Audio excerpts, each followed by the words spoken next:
thereby hollowing out democracy and eroding the ideas of equal citizenship and fraternity. The prospects of a life with dignity and security have become increasingly precarious if you're a minority of any kind: religious, racial, ethnic, caste, class, gender, disability. I see three major crises that threaten most our planet today. The world young people will leave behind, the world we will leave behind for our children will critically depend on how together we deal with these three overarching crises. The first of these is the crisis of inequality, the consequences of which were exposed dramatically during the COVID pandemic. Writer Arundhati Roy said that COVID-19 is, of course, a virus, but it is also an X-ray, one that reveals in all its starkness the kind of world that we have built. If we look unflinchingly at this X-ray, what is laid bare are the catastrophic consequences of unconscionable levels of inequality, both between and within nations. In my own country, India, Prime Minister Modi ordered a total countrywide lockdown with just 4 hours' notice. He asked people to work from home, cruelly indifferent to the reality that 9 out of 10 workers in India are informal workers with no social security who feed their families what they earn each day. The government asked people staying home to keep social distance, ignoring that 60% of Indians live in one room or less.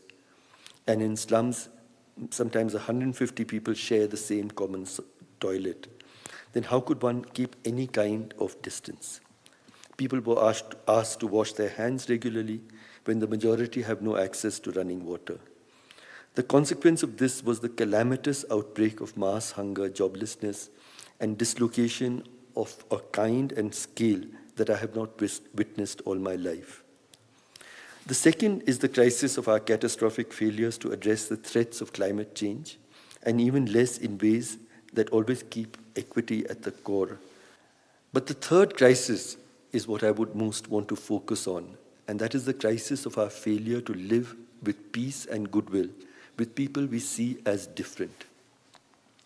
We today inhabit a world in which the odds are high that your neighbor will not look like you, worship like you, speak your language, eat, dress, sing, dance, love like you. The question this raises is, how do we respond to these people who we feel are different? Are we welcoming, curious, friendly, or are we fearful, resentful, full of hate? Few countries in the world today are immune from the rise of far-right leaders who foster fear and hate against people of different faiths, skin color, beliefs, ways of life. Growing sections of the electorate in countries spanning all continents are subscribing to this politics of fear and resentment against people who they see as different, outsiders, interlopers, people who do not deserve to belong. Democracy and fraternity are in these ways being slowly but surely snuffed out in many parts of the world by the politics of hate, fear, and inequality. To a much larger project of imagining and striving for a just, humane society, one critical contribution which the cultivation and nurturing of empathy can make is by building social solidarities. Battles for justice must be led and fought centrally by people who live with that injustice. And yet I think a society would be much poorer if it left sufferers to deal with their problems alone. In a society built around social solidarities, when women are battered, men join the fight for equality for women. Where violence decimates minorities, people from the majority speak out and fight for justice. White people also fight racism. Upper caste men and women protest and resist caste discrimination. Heterosexual men and women join battles against the criminalization of consensual same-sex relations and so on. The times that we live in, with frighteningly diminishing freedoms, widening inequalities, and surging hate, are a somber reminder that democracies are never given as gifts to people. These are forever works in progress, always to be claimed and reclaimed, but continually continually also threatened by power. The crushing of democracy across the globe is not without challenge. Those who believe in a world of equity, justice, freedom, and kindness are everywhere heroically resisting, often at great personal cost, the erosion of democratic life. But we all need to come together much more strongly in struggle and resistance. And at the core of this resistance to our unjust world must be radical reimaginations of our collective futures. These new imaginations must address the central question of which the future of all people rests. Questions such as, how can all people be assured a life of safety and dignity, including assured quality schooling for every child, free healthcare for all, rights in the workplace, decent housing, pensions for older people, and the rights of decent work? How can public services better and more accountably deliver quality health, education, and social security to poor people? How can all young people be assured both jobs and hope? How can we save the planet in ways that are just to indigenous people, workers, women, and poor nations? How can we defend human rights and dignity in regions where oppressed people or social minorities are battling the state and big industry? How can pluralism and the ideas of equal citizenship to people of every faith, color, ethnicity, language, and gender be defended against majoritarian assaults? Living as we do in times when our leaders ensure that prejudice and inequality are produced and reproduced in our hearts, homes, and communities, I'm convinced that one central core of resistance must be of courageously and compassionately creating new imaginations for our collective futures, and that these new imaginations must center on the idea of fraternity. We routinely speak of three pillars of democracy: liberty, equality, and fraternity. We have frequently failed in the accomplishing of all of these, but I think that our understanding as well as our practice of fraternity is most feeble. Fraternity literally means brotherhood, but what about sisterhood? The Hindi word in India's constitution is much finer, bandhuta, literally the idea that we are bound to and with each other. I suffer your pain, your injustice, as though it is mine. There are many sibling ideas of fraternity. These include empathy, what I like to call egalitarian compassion, caring, and radical love. The idea of fraternity is also closely linked to that of social solidarity, which indeed is impossible to accomplish without public empathy.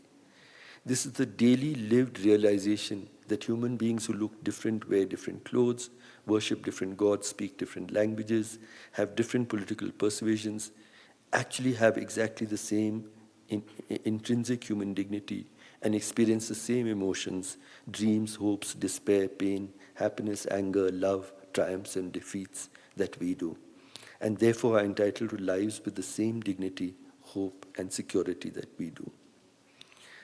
Let me elaborate just two examples of new imaginations of our futures which are founded on fraternity. The first of these is of social caring, and based on this, universal social protection. Noam Chomsky remarked that the idea of social protection is basically the idea, and I find it very beautiful, the idea simply that we should take care of each other. To me, there is no better encapsulation of the imagination of the good state, a state which must be founded on the ethics and politics of social solidarity, on the continuous mindfulness of the obligation of the state to care for every person, weak and strong. But Chomsky goes on to say that we live in times when this idea of caring is considered a profoundly subversive idea. For many today, this idea of social protection, or the duty of social caring, is indeed a dangerous philosophy which must be crushed at all costs. Those opposed to this idea are either people who believe that markets by themselves are both necessary and sufficient to end poverty, hunger, and want, or those who restrict their ideas of solidarity to narrow notions of identity, whether of race, religion, ethnicity, community, caste, or any other. Often, even more dangerously, both these ideas converge, with market fundamentalism combining with hate politics targeting minorities. It is therefore the moral case for social protection that we must make, not just the economic.